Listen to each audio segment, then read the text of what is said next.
place is really off the map. Not mine. Whoa! What? Did I frighten you? Lady, how'd you get out here? I hiked. After I climbed. After I swam. After I got shipwrecked. So, you come here a lot? Only when there's ancient artifacts to be found, which in this case, there was. Well, if you're looking for treasure, I'm right here.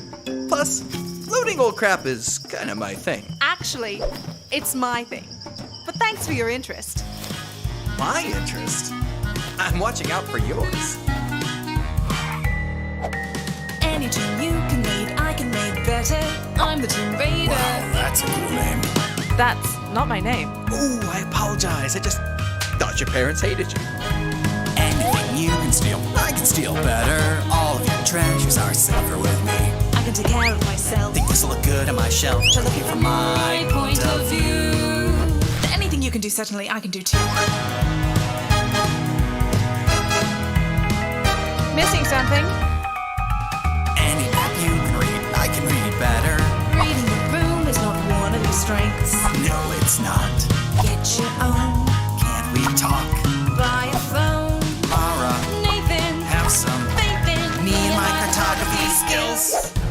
Any bug you can kill, I can kill softer. Violence is silent when I'm on the job. Gotta be quick. And sharp-eyed. He's not dead. Well, I tried. And no one will know how this bad guy died. Cause no one's as stealthy as me. Shh.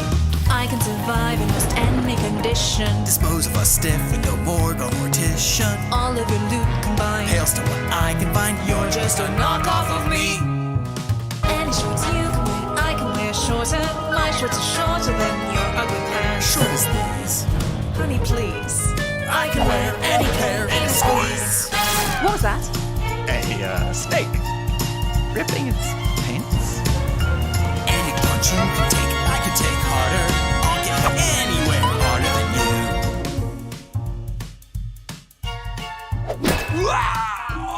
You in? Yes. Do you mind? Sherry? No, not at all. Go find your own spot. Anywhere you can hide, I can hide also. We're gonna die and it's all in your thoughts.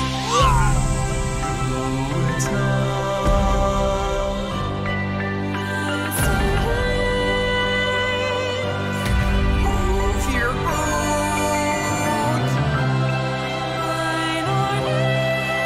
No one rolls with such arrogant ease. Blows holes in my enemy's knees. You're a thorn in my side, and we just about died. Cause you just can't abide that I'm better than you.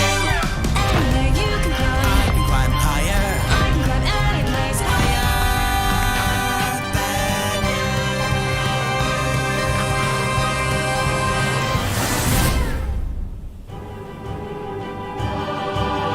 you. Here he is, it's Pitfall Harry. Anything you guys can do, I already did better.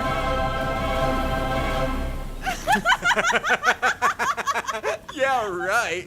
Try making a game this century better than us. Don't you have like some vines to go swing across? Or like an alligator to go jump on?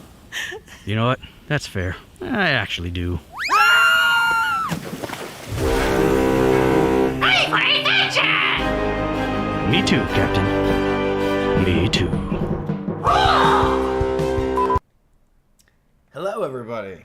Hello. Welcome to a replayed live stream where we're going to be answering questions and comments. And wow, my voice is so bad today. Just like my hair today. They're both better than yesterday? Probably. So I'm sick. I've been sick for a couple days. With a couple days. With a you-know-what. Oh, no. And thankfully, I'm the only one here who's sick. And hopefully, I'm on the upswing already. But man, it's going to be, maybe I'll talk less than everybody else today. Maybe I will. I'm going to move this mic. You talk just as a much little as bit. you want to talk. Well, you know me. I talk all the time. That was better. That was our Uncharted Tomb Raider song. I'm sure most of you guys have already seen it. But I'm not so sure because it has like no views on it. It's true. I don't know how that happened. Someone in the chat said this has criminally low views. Yes. which we agree with. We obviously, we've actually been planning this project for a long time. I don't know how obvious that is. We talked about it for a really long time of wanting to do this, of wanting to put Nathan Drake and Lara Croft in the same musical because, you know, they go together. And, you know, finally got an opportunity to do it. We're so excited. I think that it turned out great. I think it, like, really nailed exactly what we wanted. And everyone that's watched it seems to think it nailed what they wanted too. Yeah. Just, you know, not that many people watched it. But that's okay. That's okay. I'm gonna move this mic too. Sorry. There you go. I'm just like, nobody's looking out toward the windows during this. Sorry. We're all looking right about there. We're watching you guys. Yeah. And I'm like, these mics should be Stop closer to picking the your nose. camera. As long as I'm like not putting them right in front of the camera here. Like, ooh, right through the camera.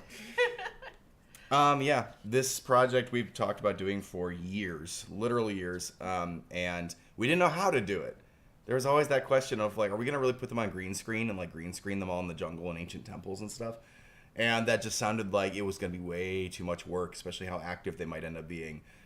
It's really hard to hang on a green screen and not create wrinkles and shadows and stuff. Oh yeah. So we had this opportunity to visit some friends in Hawaii on the Big Island. And they did a lot of location scouting for us. They had some great ideas for places to film. And we got a really good trip out of it and some really great footage out of it. I'm so glad that we saved this project. Because I can't imagine if we'd made it like a year or two earlier. Yeah, I can't imagine. How terrible it would have ended up.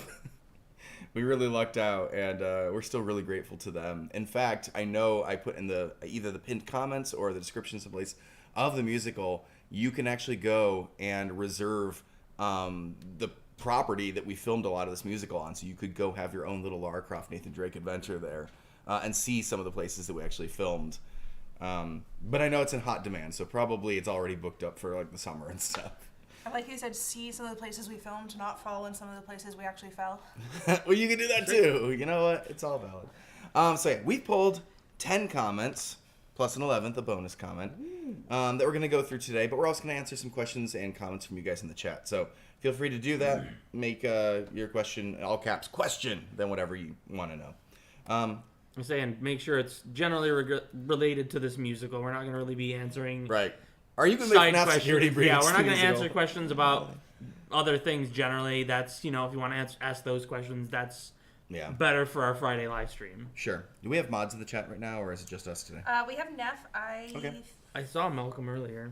Okay. Yes, we have both. Well, either way, please respect our mods. If you see them, they are very fine, fun people. We love them a lot. Okay, so here we go. Keep opening this thing. I gotta need to stop touching it. Stop touching it. Comment number 10 from Shadow El Drago. I wasn't expecting an homage to anything you can do. I can do better, but I'm not complaining. I think a lot of people weren't expecting that, actually. We got a lot of comments in the chat saying that we copied various other people who also parodied Anything You Can Do, I Can Do Better, which was interesting. That brought great shame to me. Great. Apparently people don't remember that this was like an original Broadway hit. From 1946 or something? Yeah. Irving Berlin? Am I crazy? Yeah. Okay. Yeah, it's old. So it's originally from Annie Get Your Gun, which is a weird and honestly It's about very Annie dated Oakley, musical. who's like a cow woman. Cowgirl. Cowgirl sounds better. She's a sharpshooter. She is a trick sharpshooter. And she goes on tour with a circus, and she and another sharpshooter get into this song where they're trying to prove that they're better than the other. And of course, they don't say anything about sharpshooting. They only say things about like eating pies and wearing sweaters. Singing softly. Singing softly, yeah. Yeah. It's a great song. And which is why so many YouTubers have tried to make their own versions of it over the years, and finally, I guess we did. Yeah, and we had a question in the chat from Luna Skies. How long did it take to decide that you wanted to make a parody of Anything You Can Do, I Can Do Better? I'm pretty sure this song was already attached to the project like from its inception. Like Yes. Once we were like Lara Croft, Nathan Drake crossover, it was also a really natural fit for like, of course they're gonna have this little battle over ridiculous things. Yeah. But we didn't want to make it a straight, like, copy of the song. Obviously, like, legally speaking, people shouldn't probably make straight copies of the song unless they're paying special licensing fees. So, yes, I really appreciate, actually, they use the word homage. And it's like a very, like, SAT or parody level. Yeah. Yeah, but, like, an homage would definitely be more like you're referencing it. You want people to think about the connection, but you're not just ripping it off necessarily. So, even though there are a lot of, like, parallels, there's also a fairly original tune that's in like a minor key, and it's a little bit different, and we put in some weird extra sections that you might not have like ever seen in the original. And likewise, the original song has sections that we didn't use. So I think there's, hopefully we drew kind of more of our own distinct style for Random Encounters and for Nathan Croft and Nathan Croft. That's where they get married. Nathan Drake and Laura Croft. He takes her name. Interesting. That's right. That's very progressive of him. I appreciate it. So yeah, we tried to keep our distance, but also we wanted, and we succeeded at making sure everybody caught that vibe. All right, here we go. Let's go. Number 9 from Mahocat. Mahocat. Excuse me, why is Gwen's accent game so on point? Isn't it though? Can you give us a sample? Answer why your accent game is. Well, see, oh darn it. It sounded very English. Today. No. I mean, she is English. I meant American English. Oh. Yes. Well, I watch a lot of British TV actually. This is actually veering a little Irish on us, and I don't really know why it's veering a little Irish on us. You've been watching things a little Irish. I've been watching Dairy Girls, and there's a little bit of this going on in Dairy Girls. There's also a little bit of this going on in Little Women. This feels very Saoirse Ronan, very. I can't do it this morning apparently. But what I generally tell people is that I watch a ton of British TV. Like I watch a lot of BBC, I watch a lot of Doctor Who, I watch a lot of like costume dramas. Yeah. And so it used to be my go-to was copying Keira Knightley in Pirates of the Caribbean. I think she has a really great, really pronounced English accent, especially in those films. Yeah. And I just, I don't know, I copy. That's all I do. Yeah, I think that is, though, valid. Like, obviously, there are a ton of YouTubers you can go watch. And I was thinking about, personally, our niece came to visit. She's very, very young, like a year old. And they were putting Bluey on for her to watch, this little kid's cartoon from Australia.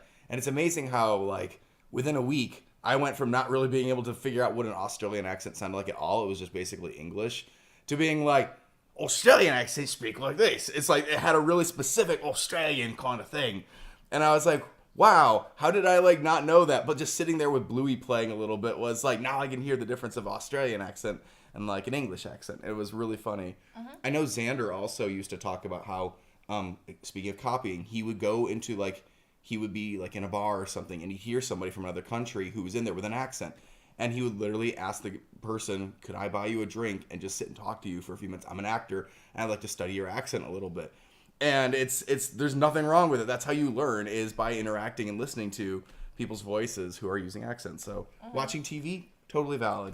You do become like suddenly very aware of what your accent is, and like, because I know a lot of people grow up being like, oh, like I don't have an accent, and like you do. You 100% have an accent, and the more accents you copy, the more you're like, wait, how do I say that word? Is that how you're supposed to say that word?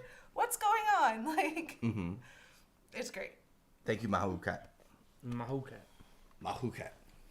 From, is this a two-parter? I think Yes. that one is. Yeah. Ah, the slashes though. You get a two-parter. Our 8th comment that we pulled is actually our 8th and 8th comment. 8th and 8.5. Yeah. 8th and 8.5. I like that. Yeah. So from Little Devil, it's so cool that you guys shot this in an actual tropical location. Way to root for authenticity. And S8 Edgy wrote, that is their name, S8 Edgy wrote, but they wrote, I can't believe you did all this with no safety contraptions. Those seem like they go together because exotic location. We went for real safety. authenticity. And I will say, if we were filming with anyone other than ourselves, I don't think it would have been, I would not have been comfortable asking them to do the things that we did. But, we're us, so we know our own limits. We would not have filmed this if we could not have gone to a tropical location. Honestly, Hawaii was just perfect. And, like... Yeah, none of us wanted to do a bunch of green screen work. No. So that was definitely like... Let's talk about our expectations before we got there. What did you guys think we were flying into when we were landing on that island to film? Okay, so we had been to Hawaii before, so I had some rough ideas of like kind of what Hawaiian terrain was. We had spent about a week. Contrary to the name Big Island, it's not that big an island. But it's a really cool island. And there's like two halves of it, and I really like the Hilo half. It's very outdoorsy, very waterfally, very rainy. extremely rainy and lovely. Lush. And that's actually, we filmed half of this musical on Hilo side, and I was expecting to show up and it'd be like, you know, kind of not rolling, a little bit harsher than rolling hills, but not like extreme, and like, you know, some nice trees that look all fun and tropical, and some like, you know, tall grass maybe we could wade through, that kind of thing. Because I feel like that's what we saw the first time we went to Hawaii. What we got... Wait, should I what other expectations are there? Should we... I feel like my expectations were about on par, because you got pictures from Alec and Alvin, who helped us set this up, where, you know, they live there, and it didn't seem any more extreme. We did take a tour of their property the first day. That changed my for location expectations. scouting.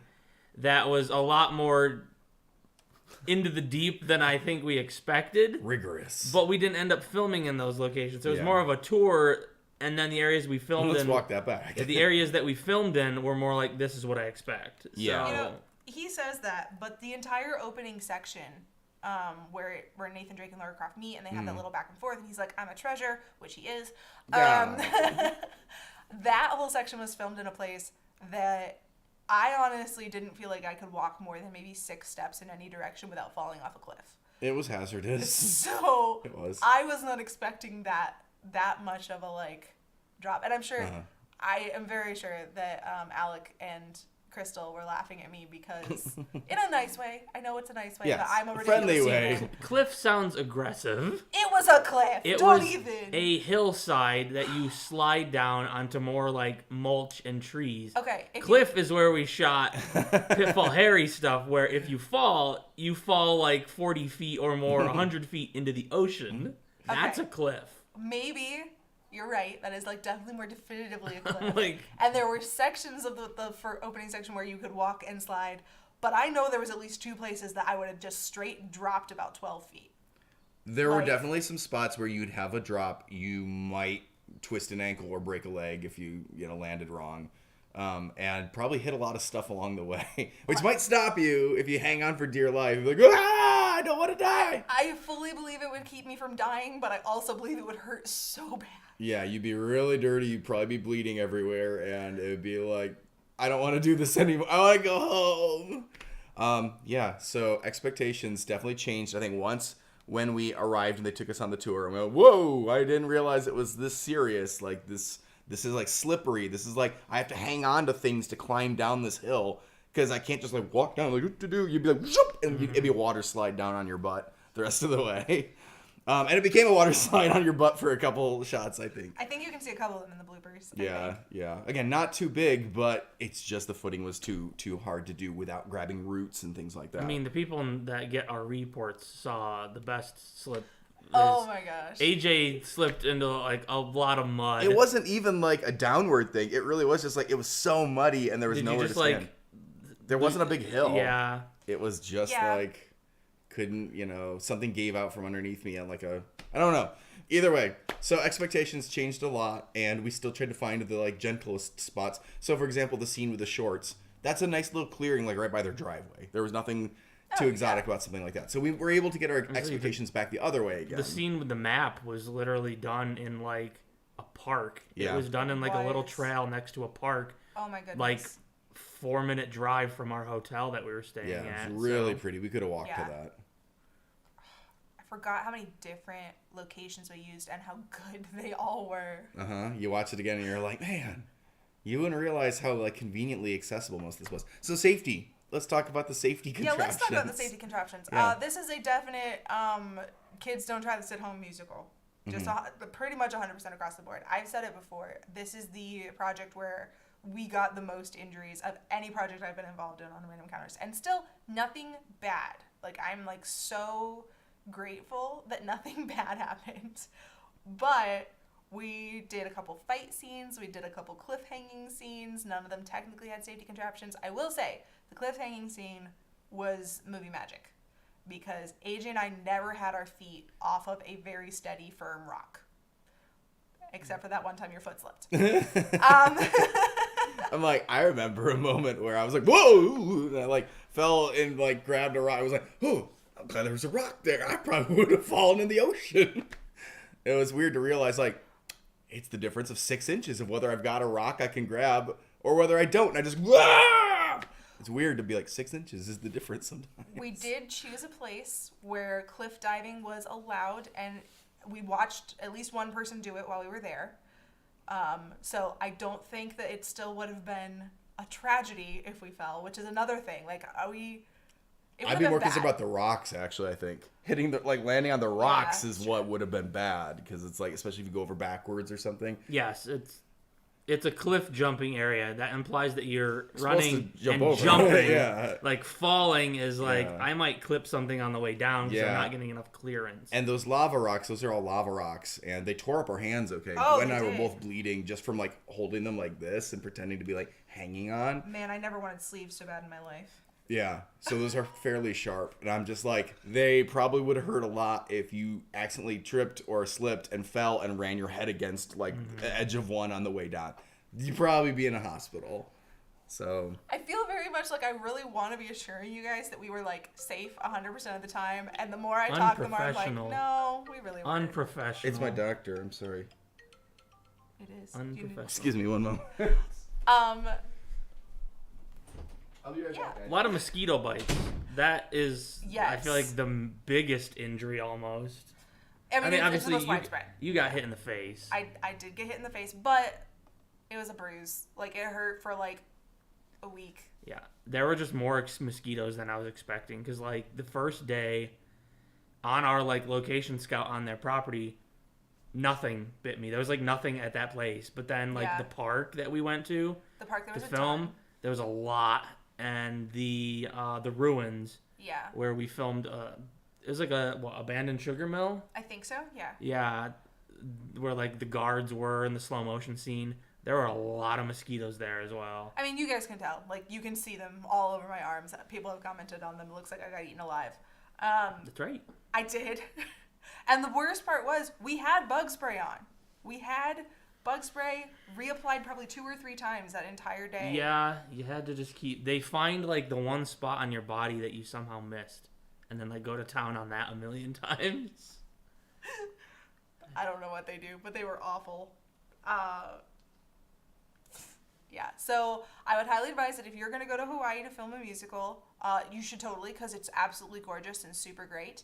But also bring bug spray, sunscreen, safety gear, long sleeves.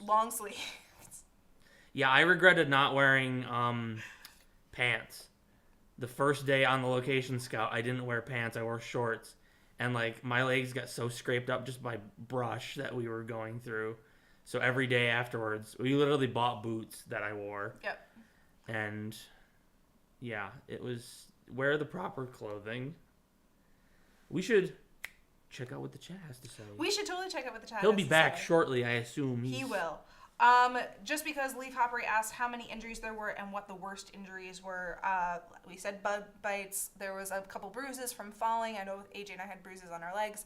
And I got a nice fake gun muzzle to the face, which was made of metal, and it did hurt. And I'm amazed you don't see it in the musical. I checked again on the shots that we filmed after that, and that side of my face was facing camera, but you couldn't tell. I got hit, honestly, in just the right spot where most of the bruising was under my cheekbone, so it didn't come straight to the surface, which is, I guess, if I was gonna get hit somewhere, a good place to get hit. It looked disappointing in the bloopers. It Yeah. made me sad. I feel like I've seen some contradictory statements about how disappointing it looked in the bloopers. It felt disappointing to us because, like, I reacted so much. Like, I felt like I, like, reeled back and, like, screamed dramatically and, like, it hurt. It wasn't that dramatic. It was just like, ah! Yeah, also in the bloopers, I'm pretty sure we added, like, a sound effect. Yeah. Because it wasn't aggressive enough on set. I need to like rotoscope the gun and like extend it just a little bit further so you can see it like into her face. But It's really, really rare for us to have like an instant moment where we just all stop filming instantly. Like obviously the camera ran on it and like you saw it, but like we stopped for like 15 minutes. I had like a cold water bottle smushed against my face the entire time. Like it was a very I don't know. For me, it was a really remarkable thing because we don't have injuries like that on set. We'll have to amp that up then. Oh, no. We'll try harder next time. From Inverse Sky, did you have to change any of your plans for filming after you got to the island? Really good question, actually. We had to change how many takes of the map we did. This one tore up our map a little. But the map in general didn't tear the way we thought it would. No. Yeah. The map was actually super sturdy for I don't know what reason. Yeah. And there's a shot, it's in the bloopers, you can see it happen and probably watch the like utter shame on my face as it happens, where we were trying to get this map to rip. AJ realized earlier in the shot that the shot just wasn't going to work, and he called for it to stop. And like I heard him and it didn't get from my brain to my body. So I still did the motion and ripped the map. But not well. Not well. It was just like a bad rip, and now our map was ripped. But to be fair, that was on me too, because I did the exact same thing. I said, wait, stop. But I was still holding the map like this. What I should have done is, whoa, stop. Because even if she went whoosh like that, she'd just be holding the entire map. Didn't think that I should let go. All I thought was, wait, stop.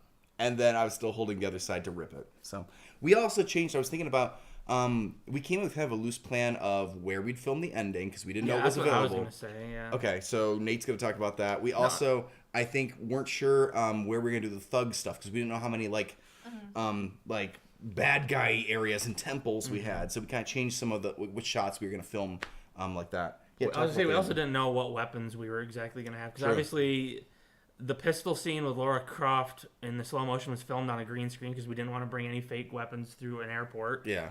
And I don't think you're allowed the assault, yeah, and the assault rifle was a broken airsoft gun that they had and let us use. Which we also said we weren't going to use because we didn't want to go anywhere out in public with, again, people in masks with a big gun. But this area was very close to the property, and it was very secluded. Yeah, secluded enough that we decided we would take that risk. Yeah, the ending, we didn't have an idea exactly how we were going to film it. Obviously, the ending was always going to be they're on a cliff and Pitfall Harry catches them. But we didn't know, like, what cliff. We originally filmed or started filming something on their property that was on, like, more of a mud cliff.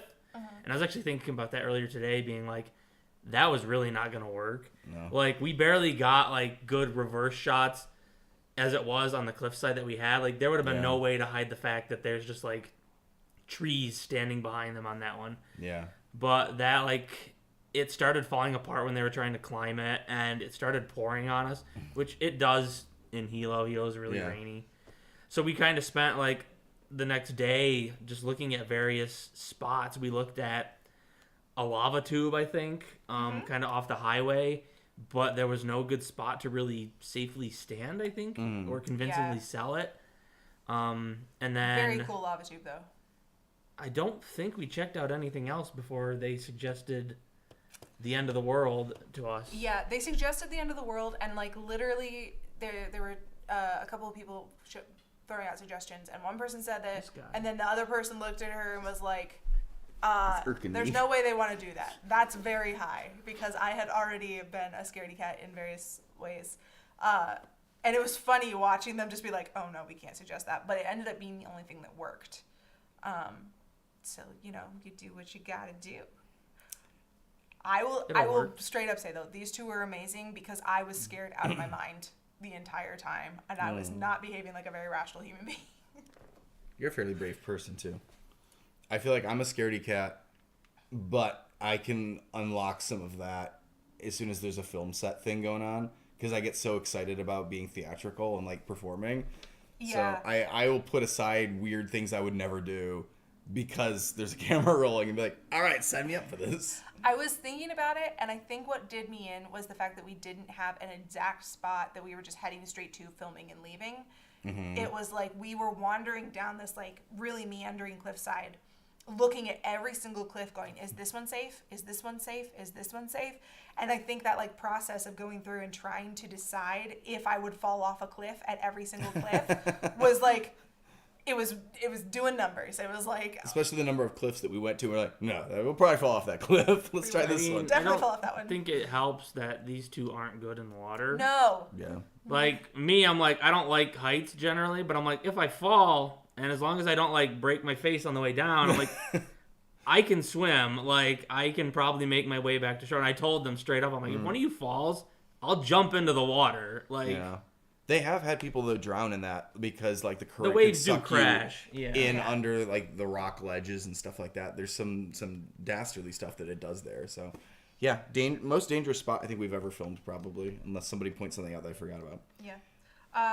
Real quick before we get back to that, Elle's Sloth Queen asked, did you have any costume malfunctions? Well, first of all, I like that name.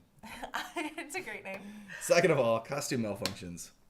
I don't believe we had any major costume malfunctions. Yeah. I think we actually, I know there was a couple of times I had to pull my shirt up just because it's a tank top and that's what it does. Yeah, and I was trying to hide some bug bites and stuff. Yep. Which we'll get to. I don't think we successfully hid a lot of them. I know shirt was coming untucked a lot. Also, it's in the musical. The little like bandana I had would occasionally get stuck up in my face and stuff like that. And I hate that the rolling shot we've got, it covers my face. It's good for lip sync, so you can't tell if I was doing a good job or not. I'm pretty sure I was. But we had one where it stayed down, so you can see me sing the whole thing while rolling. But something else was wrong about that shot, and I was like, no, the only really good one that fits this is the one where it goes up in my face when I'm like finishing the roll. And I was like, oh, guess that's the one. But yeah, no real. Yeah. No, I mean, the costumes were really easy to wear on this. I will say that. For all of my wanting sleeves, basically we were hanging out in t-shirt and pants kind of things. Like, they were comfortable as far as I was concerned, and they were easy. Wardrobe malfunction. My short shorts didn't rip well enough. His short shorts did not rip well enough. They didn't tear enough. We had to have bonus helpers ripping my pants for me. That's right. Weird malfunction. Pants rippers. They were meant to rip, and they didn't rip very well, so pants rippers had to accompany me. Which comment are we on? 7. Wow. Okay. I guess we'll have to make it faster. Yeah, we're chewing through this hour. Cassandra Cottle. Poor Gwen, covered in mosquito bites. Mosquito bites. As I imagine everyone else is. Thanks for your hard work, Ari. Gwen did take the brunt of that, I think. Nate took a lot. I just took a lot visually. That's true. I'm a very pale person, so bug bites show up really easily on my paleness. And obviously I had a lot of skin for them to find. I was really grateful for pants, because Nate talked about that earlier. Pants did a lot of good things for us.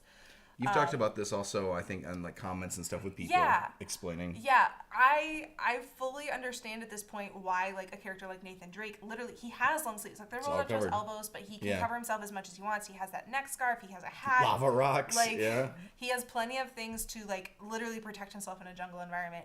And while I did appreciate like staying cooler in a tank top, it just leaves you vulnerable to so many things, to have your entire arms out, where it's like bug bites and rock scratches and trees scratching you as you walk by, and like I think there was sticker bushes and all sorts of weird stuff. And it was like, I would have loved to be wearing his costume instead of mine. We'll assume that real life explorers, real Lara Croft's probably dress more like Nathan Drake. Yeah, I know. But the video game ones and action Hollywood stars that don't have to have those things in a controlled environment, they can wear the short shorts. And they have been updating Lara Croft. I know in her newest games you can find her. She has the thicker straps on her tank tops, which is very helpful. There are places where she has sleeves. So they're moving that direction. They're understanding that there might be some reason to protect bodies. And the like 90s and 2000s were an era of like, we're going to make the hot female video game stars, but not the practical ones. It was a look. You can be both. It's possible. Yeah. And I think they've been succeeding more like that in the more recent times. I agree. I'll say the worst thing about the mosquitoes is the fact that they were biting me when I was holding the camera. So like, I'm trying to get an angle and not move, and I literally can feel them like on my hand. Like, all right, that sucks. Ouch, ouch, ouch, ouch, ouch. All right, number 6 from Dr. Pepper. Dr. Pepper? You make good soda. Thanks, Doctor. Nate. Violence is silent when I'm on the job. Meanwhile, my Nathan Drake swings right into a group of shoreline mercs with a stolen China Lake grenade launcher. Well, yes. Yeah. I think our version of Nathan Drake is not as accurate as maybe it could have been. We want to draw a bigger, like, harsher parallel, and I think this is where we took more of the influence from the musical. Anything you can do, I can do better. That song has much more like a pompousness about the characters trying to show each other up. So I think he says things like that, and then he isn't as successful. And in true Nathan Drake form, eventually, like, it's just a powder keg. You're just waiting for the big action scenario to happen where whatever the plan was doesn't go according to plan. And so you blow your way out instead. Accurate. Yeah. Yeah. You need, like, Solid Snake, really, if you want silence. Yeah. Or, like, Sam Fisher. It's true. Yeah. I would put Nathan Drake above those two if you're trying to be, like, stealthy. But that was part of the joke. It is. It is part of the joke. Ashen says, "This cracked me up so much. I hope there will be more crossovers. Was this the first crossover they've made, or have there been others before?" I meant to research that more. I was going to believe, other than the Smash Brotherhood, that this is... And Mario and Sonic at the Olympics. And Mario and Sonic at the Olympics. Does not count. What? Both of which are not musicals on the channel. That this is the first musical crossover that we have ever done. And I, like... They're obviously from two completely separate games. They never meet in real life. Smash Brotherhood, they're all in Smash Bros. Like, it's not like you can't go to a game and find all those characters together. Yeah. So, like, it's a crossover. And Mario and Sonic is an actual game. Yeah. So, I think it's the first time that we ourselves invented a crossover and put it to music. I mean, it's the first musical crossover. We do plenty of crossovers also as, like, gags. Yes. Like... the Psycho showing up in Cooking Mama, or the Tattletale attacking the neighbor, or Sergeant Cortez showing up at the end of Secret. He's got a point. There are definitely crossovers. There's always like gags of like, this character shows up, and you're like, what? I mean, even Pitfall Harry showing up at the end of that, and then Captain Toad. Like, that's 4 different games that have all somehow ended up synchronizing in the same... They're all about adventurers, so... Yeah. Yeah. They are. I think it works. Do we have other people in the chat that had things they wanted to... We had a couple people ask how long it took to make both the song and the musical. So I'm assuming we're talking about, like, writing the song, how long did that take, and then filming it? I would say the song was like a week and a half, maybe. I was literally still updating lyrics the night we left on the plane. So you were recording a temp track, like, right before we left. Yeah, so. Yeah, I was really cutting it close. It took a little bit longer than I thought it would. I think it took a little bit longer because he went for like a really jazzy feel, which jazz and his songwriting program don't always work that well together. So there was a couple extra steps in that. And then also we were narrowing down which jokes we wanted to make in the various lines. He had like a document of like... The slow motion section was one of the last things to be working on because we couldn't find exactly like the move your boot, mine or his line. I think it was like one of the last things. Mm-hmm. Because like we were still working on how do you like stretch out. It was originally supposed to be a section where they were like anywhere you can fall, I can fall farther. It was like that kind of idea, and it was gonna be slow motion shots of us just like flopping on the ground and stuff. And I was like, it got put in the song in such a weird spot where it felt like no, there has to be something more climactic that's going on where we've got something intense happening leading right into it. So that became like no, it should really be like after the hiding spot, which means probably they're getting attacked by somebody. And nobody wants to film a slow motion fight scene, except you kind of do. So then it became we need to rewrite this, and we're going to scrap the falling joke entirely. There is no falling contest between them. What are we going to do here instead? Which is sad, because I feel like if you look up the games, people talk about the two of them falling from outrageous heights all the time, and like the random things they've both survived. I think Nathan Drake more than Laura, if I'm remembering correctly. But it's all over the place. It was like one of the first things we actually found when we were researching. Yeah. Although she gets impaled with like rebar and stuff, like right in the beginning. She should so not have survived that. Yeah, that happens like right in the beginning of the game. Does. We played that over on this channel, so we're hopefully here to see that. Yeah. I'm sorry, I forgot to say your names, but those questions are from Charlie Davidson and Kimberly Film Lover. Thank you very much. We also have a question from Leaf Hoppery. What was your favorite line in the musical? Since we were talking about. We also didn't really answer how long it took to film. Oh, we didn't. You're right. Sorry. Well, we only had, 4 days to film? I think it only took 4 days. Yeah, we scouted on a Monday. We filmed on a Tuesday at the the primary location. And then again Wednesday we had some pickups. filmed Wednesday again because we were editing at night after that we was got at back the to park, the hotel. right? Wednesday, or did we do that on Tuesday before we went over? We went Tuesday at the park was the very first thing we filmed before we went to Alex. Right. Okay. And then Wednesday we had to go back to their house to get pickups because there were things that didn't match. Yeah, we were actively editing it while we were there. I brought my laptop and we were looking at footage to make sure we got everything we needed. Okay, my favorite thing was AJ watched the footage that night of the opening scene and be like dropping down and being like, "Not mine. We're still on my map." And I was like super smiley and bubbly about it. And he literally looked at me and was like, "Can we do it again, but you be less jungle child?" She had, like, She I'm had sorry, a I went wild to child Tarzan. thing. Yes. It was like Swiss Family Robinson was like, "Not mine." And we're like, she feels like a weird bimbo that's just like, "I love being in the jungle with my friends." Let's try this again. Swiss Family Robinson or bimbos? I don't know. It was a little too like hokey, jokey, jolly jungle kid. It was really funny. Springing out. It was like those shots are the way we reshot them is much better. We didn't film on Thursday, or did we? We did. We did the sugar mill, the ruins. That's right. That was all day Thursday. It was all day Wednesday, pickups and a brief scene. And then transfer all day Tuesday. Yeah. Pickups and a brief scene on Wednesday, then driving over to the other side of the island. Then we did Thursday was all the ruins. Yep. Yeah. And then Friday was to do Pitfall Harry. Pitfall Harry, the last scene, and I don't think we had to do any pickups. So yeah, that sounds like 4, and then our green screen shots at the end at home. Yeah. And a location scouting day in the front. Yes. Okay. I was like, I'm trying to figure out where our days went because I know we were there for 7 days and we only had 2 at the end. Yeah. It was a week-long trip, but we were doing something related to the musical pretty much the entire time until the last day or 2. Yeah. Okay. Favorite line in the musical, and then we'll go back to our top 10. My shorts are shorter than your ugly pants. It's such a petty line. It's like not even well written. It's just amusingly like, really? Why are you taking digs at my pants? They're just pants, man. Just khakis, yeah. But I like the idea of Lara Croft just straight up being like, your pants are ugly. I just need you to know that. There's something that, I don't know, I'm really amused by it.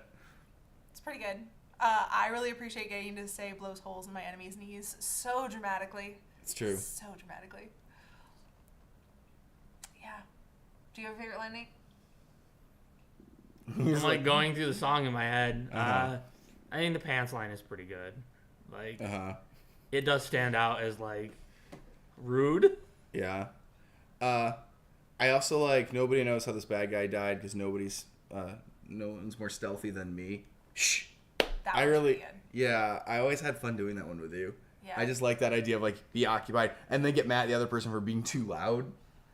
It was fun. We rehearsed that a few times. There's a clip I don't remember if I used on social media, but I thought about it. It's us like trying to practice that and time ourselves. Like we didn't realize the camera was on or anything, so it's kind of fun. It was good. Yeah. I really like the harmony on "You're Just a Knockoff of Me," but that's less about like getting to perform it and more just I like listening to it. Yeah. What's that one at the end of the fight scene that slowly pushes in? We did it so many times because we couldn't. Those holes, my enemies. You're a thorn in my side, and we're just about to die because you just can't abide that I'm better than you. Yeah, that one. Yeah. I like that one too. Yeah. That took a lot though. That's like imprinted into my brain forever now. We probably did that like 12 to 15 times. It was over and over and over. It's a lot of words. We changed one of them, so it wasn't even the same as the temp track. It's true. Yeah. So like the temp track was saying something else, and we had to remember it was one word. So it's not like it was hard, but like. Yeah, but you want to get it right because if you say the wrong thing, it's going to look different. And there is like I'm really used to at this point trying to like actively listen to the temp track at the same time as I'm doing anything. And like if I get off, I try to like adjust or whatever. So like hearing that word be different was like, oh no, I'm off time, and it was like, no, I'm not off time. Yeah, it's supposed to be have different. the wrong word. Yeah, that one we had to do a lot, and we're changing some of our emotions and stuff, and trying to like kind of line up like so that we ended up looking at each other at the right times and stuff like that. Yeah. That was a lot. Greatest line is, "Here he is, it's Pitfall Harry." That was my most exciting moment. I was waiting for that. How about your next exciting moment be reading? Okay. We are on number 4, I think. Yes. Yeah. Sarah T. Is the shorts verse a reference to how much AJ hates wearing pants? No, but yes. Yes, but actually no. I do hate wearing pants. And wearing those short shorts, it was weird because like changed into shorts, and I was like, this is lit. You know, this is what I want. And then you get the shorter shorts, like, this is kind of weird. And then you go change to the shortest shorts, and you're like, all right, this is a little too much now. Now I feel really weird, like, boing, boing, walking out here with, like, your beefy legs, like, up to your thighs, showing you're like, this is uncomfortable. I apologize to everybody on set for walking out there like that. I bought shorts for each of us. I bought 3 pairs of shorts for each of us and shortened them successively shorter in every shot. I don't think it was radical enough, to be honest. I was thinking that watching it this time. I don't think my shorts especially look that terribly different. I think I should have made the first set longer. And anyway, but I remember getting to the very last pair of shorts for both of us and just like looking at it being like, these are too short. These are entirely too short. Like you can't enough. Wear these. They had to go up shorter. See, the fun they fact weren't short enough about those short shorts is we donated them to a Goodwill before we left Hawaii. So they either threw those out because they're like, no one's going to wear these. These are too short. Well, mine had a big rip in them. Well, we didn't donate those ones. Okay, I'm like, I hope we didn't donate those. I was going to say, those were your shortest ones too. So I feel like, you know, there's a person that would wear the mid-level and the longest ones were fine. Like, they were shorts. Yeah. I don't think I even actually modified your longest pair. I think they were just as I bought them. Sure. So. Shorts, man. Shorts. They're comfy and they're easy to wear. That's right. That's right.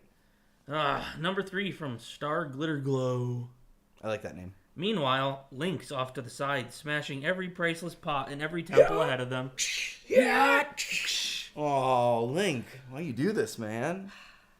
He's just in a different universe, unfortunately. Captain Toad was in the same universe. I think all bets are off because I think Captain Toad could be, and he's not in Smash Brothers, but Captain Toad could be campaigning to be in the Smash Brotherhood. He can't jump. He would be really bad in the Smash Brothers. I can't imagine playing Smash Brothers as a character who can't jump. Captain, you're cut from the team. We need people that can jump. Ow!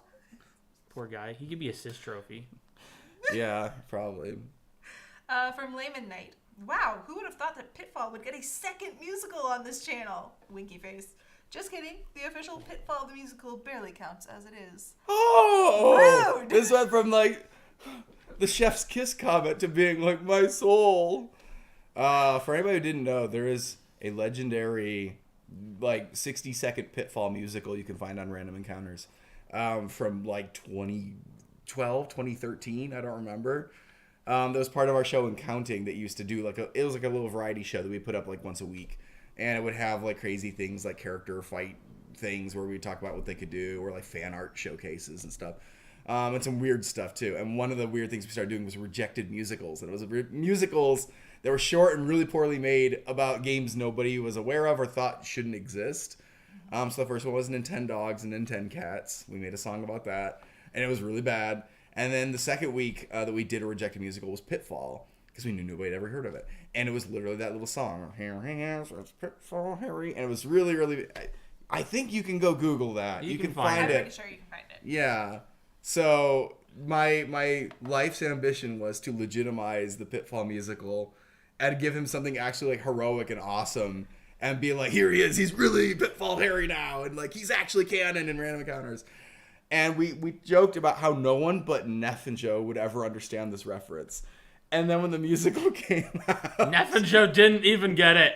Disappointment. And we were like, this was the worst decision we've ever made. No one has any idea why this guy's here and who he is. And I'm so glad that Layman Knight at least was like, I picked up on that. I remember Pitfall Harry. Oh, man. Bad calls. Bad calls. I don't regret it, though. Elvin did a great job. Elvin is Pitfall Harry. And he was amazing. Yeah, he went back and watched the original to like get in character or whatever to like, you know, see the parallel of like what he was kind of representing. So it felt good that we got a chance to bring him in and have him be this character that I had done years ago and wasn't even an accurate version of. Neff, by the way, did the homework for us, and it's in Counting episode 7. If you would like to go back and watch the original Pitfall Harry musical. That's right. In all its glory. 60 seconds of really off-key, terrible green screen and things like that. It's amazing. Pitfall Harry doesn't have a hat, I'm pretty sure, in the games either. But I started giving him a hat. Like, we gave him a hat and Counting, like a safari hat. And then we're like, we can upgrade that to like an explorer-y hat. But he needs to have a hat still. He has to have a hat like our Pitfall Harry had. Yeah. We're almost done here, right? We are. I'm going to save any further questions from the chat to see how much time we have left. Let's pop over to comment number 1. Comment number 1, Count Rising Moon Star. I read that like Adam West. Count Rising Moon Star. I was 99% sure the ending person was going to be Dora the Explorer. Dora! Dora had some pretty manly hands then. How do you say anything you can do? I already did better in Spanish. I don't. Someone's got to dub him over with that and like do it in a Dora like squeaky voice. Can you say better? I'm not sure Dora can hold up 2 grown adults. She can't. No, I don't think so. I'm not even sure like the modern Dora, like the one from the movie, could do it. I mean, still. To be fair, Pitfall Harry couldn't either. We almost pulled Alvin off the cliff once or twice. He was like, "All right, so I like be careful about how much pressure Pitfall you're Harry's putting on my hands." jacked. It's true. I believe. Okay, so the character, like as a character, Pitfall Harry's probably our got version. strength. Yeah, our version obviously can hold 2 people and probably could have lifted them right up like this and be like, "You're safe now." But Alvin in real life was like, that guy probably bench presses Captain Toad. I think he does. Chat says that Dora has her monkey boots to help her, so... Well, I am not, like, CG animating a monkey in there. I don't think, yeah.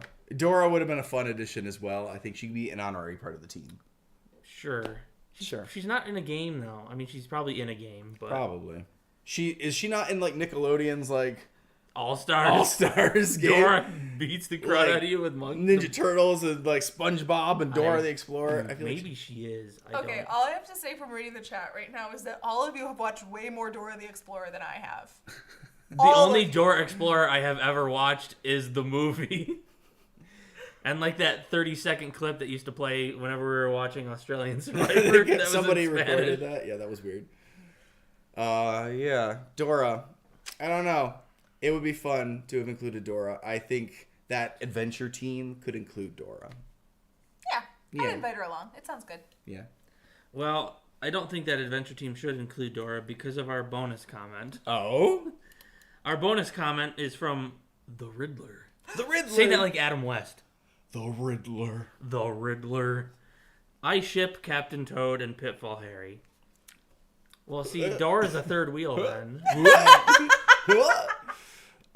I ship them in a bromance kind of way. Okay. They have, like, in fact, I would totally watch a buddy adventure thing between Pitfall Harry and Captain Toad where they go out, like, on adventures. It's weird because, like, Captain Toad seems so irritating. And Pitfall Harry is, yeah. But I'm like, Pitfall Harry seems so chill. Like, even when he's bothered enough to drop people to their death, he's like, casual about it. He probably has to carry Captain Toad a lot. But he's like, come on, Captain. Let's get up this ledge. Get on my back. Like, run places. He's like, Yoda. I don't know, man. That's but terrifying. I don't ship them, but I see, like, a real bromance opportunity there for, like, future adventures together. That's just me, though. So what you're saying is there will be a sequel. Better. You know? If you thought this musical got no views, wait for the Pitfall Captain Toad crossover. That will kill the channel. We know between the two of them, Captain Toad has performed better than Pitfall Harry probably ever could. So, and Pitfall Harry's been in 2 of, I guess Captain Toad has now been in 2 of them, plus Mario and Sonic. So, not a fair fight, but either way, if we ever do a Pitfall musical, like a full, not 60-second, poorly made one, then maybe Captain Toad gets to come back for Pitfall Harry's musical. Who knows? I don't think it's going to happen. I don't think it's going to happen. What do we have left in the chat here? Let's see. From Tab45, did Random Encounters travel to Hawaii for the sole purpose of filming this musical, or were they also there for a vacation?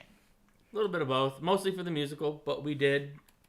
We had Saturday and Sunday to completely do whatever we wanted. So I will say, though, this trip would not have happened if we weren't going to film a musical. Like, this was not like we planned a vacation and while they were like, oh, this is a great opportunity to film a musical. Yeah, we did that on the first time we were in Hawaii. We decided to film part of Luigi's Mansion with Mario. Yeah, the Mario Sunshine stuff. Yeah. But that was like... Yeah, that was the opposite. Half hour of you guys' time in the middle of vacation. This was... We planned this trip to film this musical. We also planned a couple of days on the end to make sure that we would be able to enjoy the weather and the Hawaii.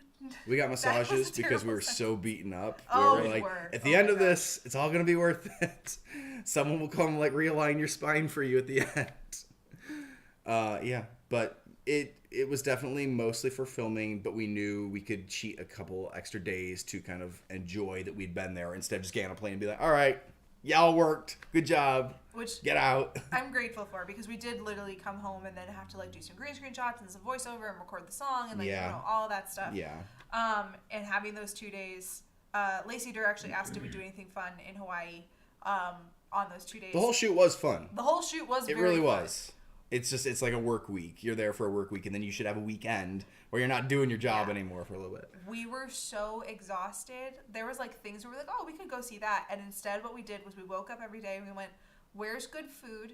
And can we just go sit around the pool? You say every day like there were more than 2 days. Both days. Both days we woke up and we're just like, we don't want to do anything. We don't want to move. We don't want to like... Yeah. We've been active. We've been bruised. We've been... all the things. It's time to stop. Yeah, I would say getting to have massages was nice. That was a fun thing, and we got them at it's kind of a historical area. I believe it's where the site of King Kamehameha's original house was, which he was king of Hawaii for a while. It used to be a kingdom before becoming a U.S. state, and so like they still have like parts of like his home there, and I think they're reconstructing parts of it because it's not safe to go in or things like that. But that's kind of cool. It was a cool location to be at and also get like, feel good and be like, oh yeah, I can like move again. I feel like the whole street was either called like Kingsway or Kamehameha Way or something like that. And there was like historical things all up and down. So even as we were like going back and forth looking for food, there was like a lot of things to see that we were like, oh. And to Pokemon Go. And Pokemon. Yeah, lots of Pokestops to spin. Visited Alvin's shop. That's true. Yeah. Met with a patron. Yeah. Yeah, so we had lots of fun actually. We did. Yeah. We did. Yeah. Rebecca Scowcraft wants to know if we miss our donkey friend who visited set. Oh, Ascot. That's his name. He was a good donkey. He is the most friendly. Like, donkeys have such a bad reputation as being, like, stubborn and, and, like, irritating and stuff. But he was just a loving, like, companion donkey.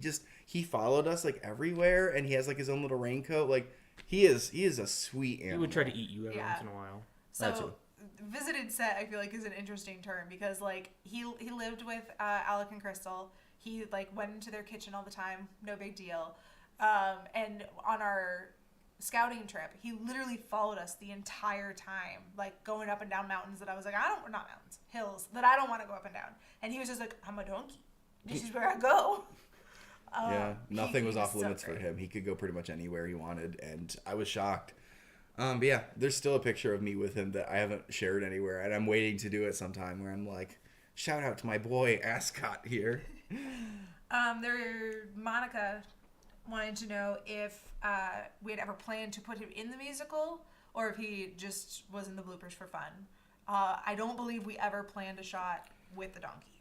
No, and it's funny because Alec actually mentioned that we could have a donkey in the musical if we wanted one before we got there. And I couldn't figure out how to use it. I'm like, so like a shot of him like riding up like someplace. And I was like, it took too many mental gymnastics to find a way to put him in the musical. So it didn't bother to. But it did get talked about at some point that, hey, there's a donkey that lives here if you guys want to feature him in the musical somehow. Think it worked completely without him. I just liked having him behind the scenes. Inverse Sky wants to know, what do you have to do differently to film in slow motion as opposed to a normal one? You have to film, maybe this is for actors. I was going to say, the camera has to be set at much higher like shutter speeds so that you're getting more frames a second. Yeah. That's the first thing. That's the technical answer. So let's talk about how you perform differently in slow motion. So the biggest thing, especially with a music video, which is being filmed in slow motion, in which you are lip syncing, is you have to speed up the temp track that you're lip syncing to so that when you slow down, it goes back into proper time. So we were on 3 times speed. Is that what it was? Can I find this? I don't know. There is a snippet of the song that is that slow motion section, which is sped up to heck. And you have to lip sync to that. So like it feels very odd because you know this is going to turn into this like gorgeous, elegant, like slow motion shot, but you feel like a clown, like talking as fast as you can and trying to move along to it. Like it's ridiculous. I'm like, I know. So you gotta have it. There it is. Maybe? That's temp. It was in the same email. Was it? Yeah, there it is. All right. Says what we were lip syncing to.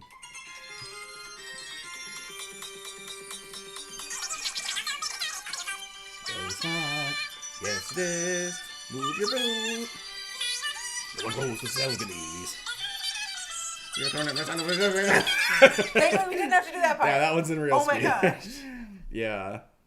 So imagine that. Imagine the dissonance of knowing it's going to turn into something so pretty, but you are a chipmunk on set. Yeah, you're recording at 3 times the normal speed. No, that, yes, this, yeah.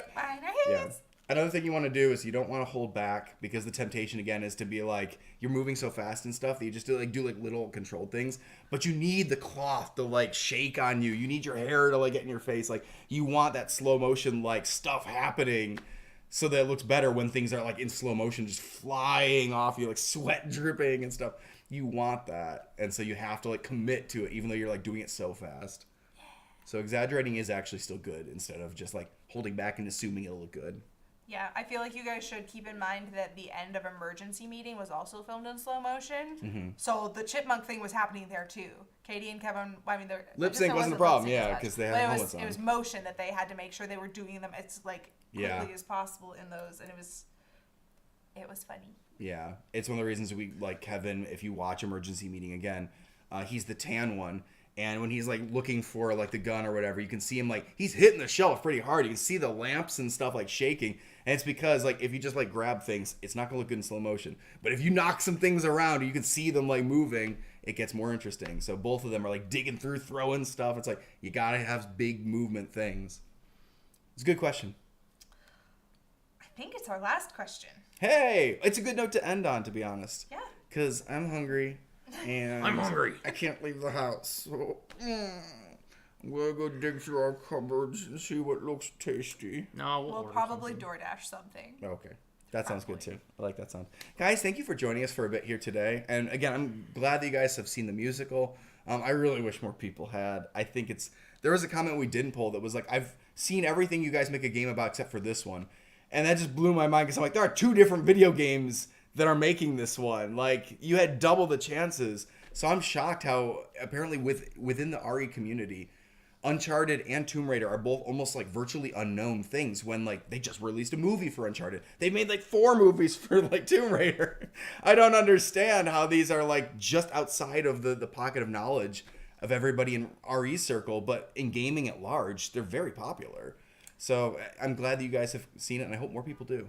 Tell your friends. Watch the song. Maybe it'll survive the RE Battle Royale and draw attention to itself. You know, I won't spoil anything, but I am actively watching the numbers for the Battle Royale, which is going on right now over in the community tab on Random Encounters. It is a wild Battle Royale. I'll spoil it for you since the thing has been up for a day.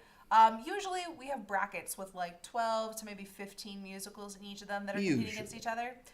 This year, we heard some complaints from people in past years about how it wasn't quite fair and it wasn't a true Battle Royale. So we gave them a true Battle Royale. Every single musical is in round 1, and it is up to you to vote for your 10 favorites, and the top 50 will make it through to round 2.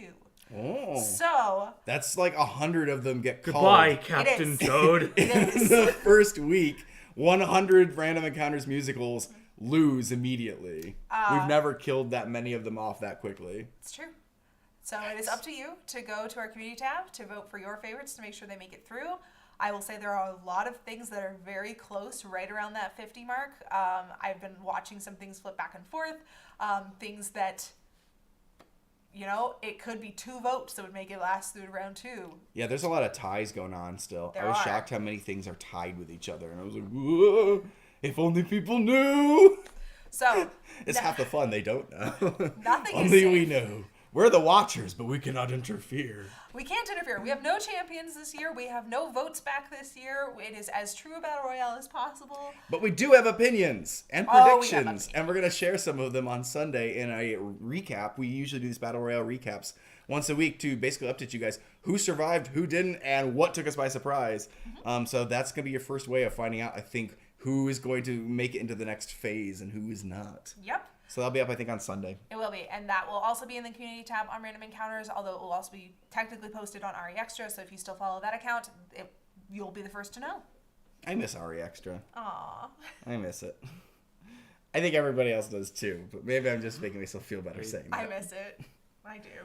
I guess that's about it. I'm wearing merch today, and you can find the link for merch and our Patreon in the description. Those are ways to support Random Encounters and make cool things and send us to Hawaii to film cool stuff, which we didn't get asked about this. There is another musical we've talked about flying out of California to film. We even talked about doing it last year, and obviously the travel things and stuff are still a real problem for us. Is it the one in the other climate that Yes. you're thinking of? Okay. Yes. There is one that we've talked about, and it would be a fairly big trip, but we feel like there's no way to film it unless we go to an exotic location. Because, again, the green screen problem of being like, you want to film an entire thing and have people try to interact with stuff that's not there for an entire musical, or do you want to go someplace interesting on the other side of the planet and really make it work? This isn't the first musical we filmed out of state, though. No, it's just the first that's like an exotic kind of environment. We filmed in New York, we filmed in Illinois, we filmed in Hawaii, and obviously California all the time. Yep. So, yeah, that's 4, but there are a lot more states than that, and there are a lot of other countries in that. And we have been invited by fans in other parts of the world to come make things in their neighborhoods as well, and it'd be a lot of fun. So, at some point, Patreon's going to really kick in, hopefully. And all your t-shirt sales, they'll amount to us being able to film another thing that's way out there, and you'll look at the footage and be like, how did they do that? And hopefully you'll be glad that we did, because you'll be like, that's really fitting, and I can't imagine them trying to do that in their garage. My parents told me, though, try making it in your garage instead. No, I don't think so. I don't think that's going to work. I will say, if you don't have the money to support us actually with money, you watching our musicals over and over and over, everything that we've ever made, going back to old favorites and rewatching them, that also makes it so that we can make cooler and cooler things in the future. Yeah. Because the more we know that people will watch things, the more we can put into it. Spotify's a really good free option too. Like, I'm not being endorsed by them. Our music is there, and you can just play it like a radio. And man, Spotify makes us a lot of money, actually. They do. Probably more than YouTube sometimes. So don't discount things like going over to Spotify with your not paid account or whatever and just enjoying some Random Encounter songs while you're working. In fact, there's going to be more instrumentals going up, I think, in the next month. It's time for, I think, season 8's instrumentals, which is going to be like Baldy and Granny and stuff. People have been like making, their covers of that for years. And I'm like, it's time to give them the tracks someplace they can actually just play them and enjoy the background music. So thank you again for joining us today. Hit the like button, let YouTube know that we showed up. And despite of my voice, I talked too much anyway. It's what I do. I'm on YouTube for a reason. And I guess we're going to go get lunch. Yeah. Thanks again, guys. We'll catch you next time. Oh, Friday, where we'll be playing Plock. On this channel. They're all, I don't know what Plock is. Whatever that is, we'll be playing it. I know, but Raven Brooks has bloopers that are going to go up on Friday on the main channel, so you're not going to want to miss those. Those are really fun. Jason and everybody else did an amazing job. Go watch that musical, too, if you missed it. I don't think you missed it, though. I don't think you did, because thank you. You've made it probably the most well-performing musical so far this year. In like a year. Yeah. Great job, everybody. Keep it up. We'll see you on Friday. Beard salute! Woo!